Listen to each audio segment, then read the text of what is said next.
हाय। मैं इस वीडियो में आपसे as a real estate agent 3 बातें अपने रियल्टर्स भाइयों को सपोर्ट करने के लिए पेश करना चाह रहा हूँ।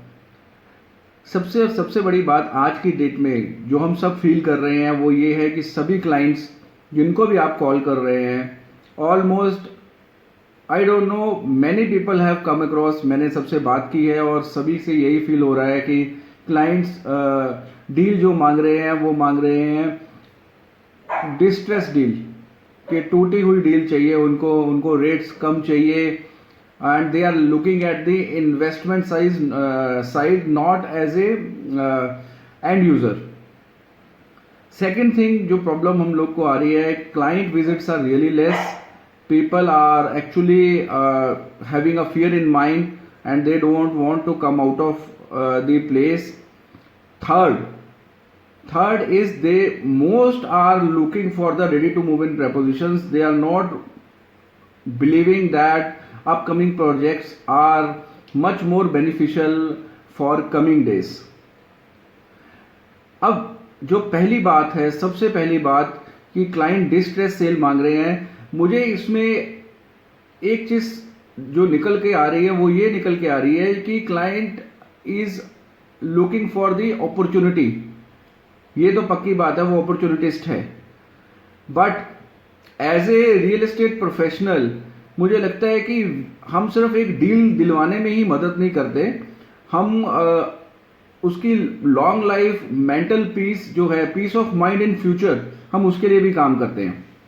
आज आप डिस्ट्रेस सेल कहीं टूटी हुई डील दिलवा भी दो और ऑब्वियसली उसमें जो अपनी डील्स होंगी वो शायद बहुत कम हो और 10 में से इक्का दुक्का डील हो सकती है या 100 में से 1-2 डील हो सकती है जो डिस्ट्रेस मानी जाए, बट वो भी जरूरी नहीं है कि peace of mind in future client को दे। एज ए एंड यूजर आपके क्लाइंट्स को हमें ये लगता है कि उसको ये चीज समझना चाहिए कि फॉर हिज और her family we have to convince him basically कि आपकी फैमिली के अकॉर्डिंगली जो नीड आपकी है उसके अकॉर्डिंगली डिस्ट्रेस सेल सिर्फ काम नहीं आएगी, उसमें देयर आर वेरियस एस्पेक्ट्स। मान लीजिए डिस्ट्रेस सेल है बट वो उस लोकेलिटी में प्रॉब्लम है, तो what will you do? Like location is not good, people around is not like minded, आप क्या करोगे? आपके साथ के लोग नहीं है, आर्मी ऑफिशियल है, दे वांट मोर ग्रीनरी। अब वो सिर्फ डिस्ट्रेस सेल की वजह से तो वहां पर नहीं जाएगा। सेकेंड थिंग जो क्लाइंट को समझाने वाली बात है वो ये है कि अगर आप ये सोच रहे हो कि भी अंडर कंस्ट्रक्शन प्रोजेक्ट्स जो हैं वो आपकी आज बिट नहीं है, आप रेडी टू मूव इन में जाना चाह रहे हैं, श्योरली आप जाइए। रेडी टू मूव इन में और अंडर कंस्ट्रक्शन में वही डेवलपर्स काम कर रहे हैं जिन्होंने पहले डिलीवरियां दी हैं। हम तो खुद दिखाते हैं आपको प्रीवियस प्रोजेक्ट, उसके बाद आप फर्दर देखने जाते हैं। अगर आपने प्रीवियस प्रोजेक्ट्स में अपने उस बिल्डर की सक्सेस को माना है या उस बिल्डर की सक्सेस है तभी उसने डिलीवर करके आगे नए प्रोजेक्ट्स लाए हैं, श्योरली उनको ये कन्विंस करना कि जो नया प्रोडक्ट है उसकी जो बेनिफिट्स हैं ऑल टुगेदर डिफरेंट हैं और उसको इस चीज तक उस लेवल तक लेकर आना कि नए प्रोडक्ट और पुराने प्रोडक्ट में एक तो बिल्डिंग की लाइफ, सेकेंड जो नया प्रोडक्ट है अपग्रेडेड वर्जन है, अपग्रेडेड वर्जन में आपको जो नई फैसिलिटीज हैं वो आज के हिसाब से मिलेंगी। थर्ड कि अगर बिल्डर ने कोई पुरानी कमियां थी उसको नए प्रोडक्ट में डेवलप किया है, still builder have also flexible now for the flexible payment plans. So client opportunist है, वो डिस्ट्रेस सेल मांग रहा है, नए प्रोजेक्ट पे वो जाना नहीं चाहता, घर से वो निकलने के लिए डरा हुआ है। तीनों चीजों को चैलेंज को लेकर हमने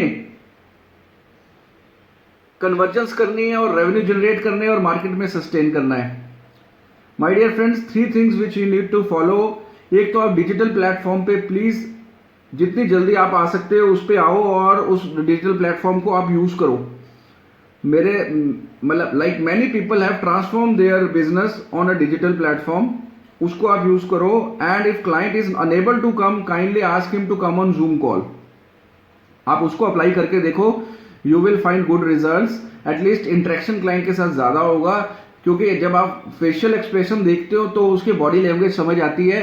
कई बार हम फोन पे सिर्फ बातें करते हैं और फोन पे कोशिश करते हैं पुश करने के लिए, बट वो बात नहीं बन पाती। जैसे हम कहते हैं कि physical meeting is very important, so now digital meeting is also important, virtual meeting is also important while over the phone call or a video call, so you can see his expressions and you can even judge the body language, the way he is speaking to you, and you can realize what actually he is looking at and you can give the resolution. आप उसको resolution दे सकते हो।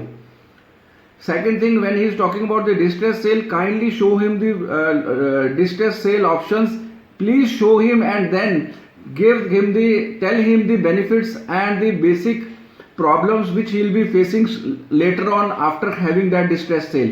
That if he is thinking कि उसको सिर्फ एक पैसा ही बनाना है, पैसा बनाने के लिए वो उसको डिस्ट्रेस सेल को ले रहा है, पर डिस्ट्रेस सेल 1 या 2 या 3 हो सकती है और सभी उस डिस्ट्रेस सेल को मैनेज नहीं कर सकते।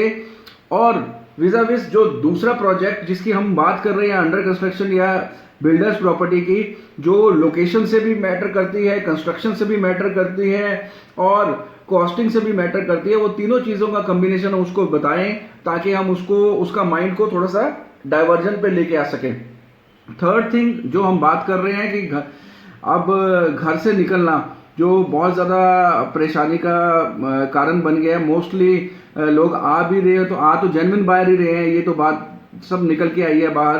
बट वो कौन से लोग हैं जो हम सोचते हैं कि भी हमारे लिए जेन्युइन है और हम अगर उनको डील दे सकें, तो वो यही चीज़ एक है कि making their mind is very important towards today scenario, history of real estate, value for the money, time value for money, rate of inflation, ये सारे कंसेप्ट आप उसको समझाएं। Then only he'll be able to realize that this is the right time to buy the property, even though in under construction also, because under construction में आज initial days का rate मिलेगा and जब तक possession होगा तब तक उसको एक नई अपग्रेडेड चीज मिलेगी विद नई फैसिलिटीज, और उस टाइम पे उसका रेट भी बड़ा होगा। Thank you, see you in next video.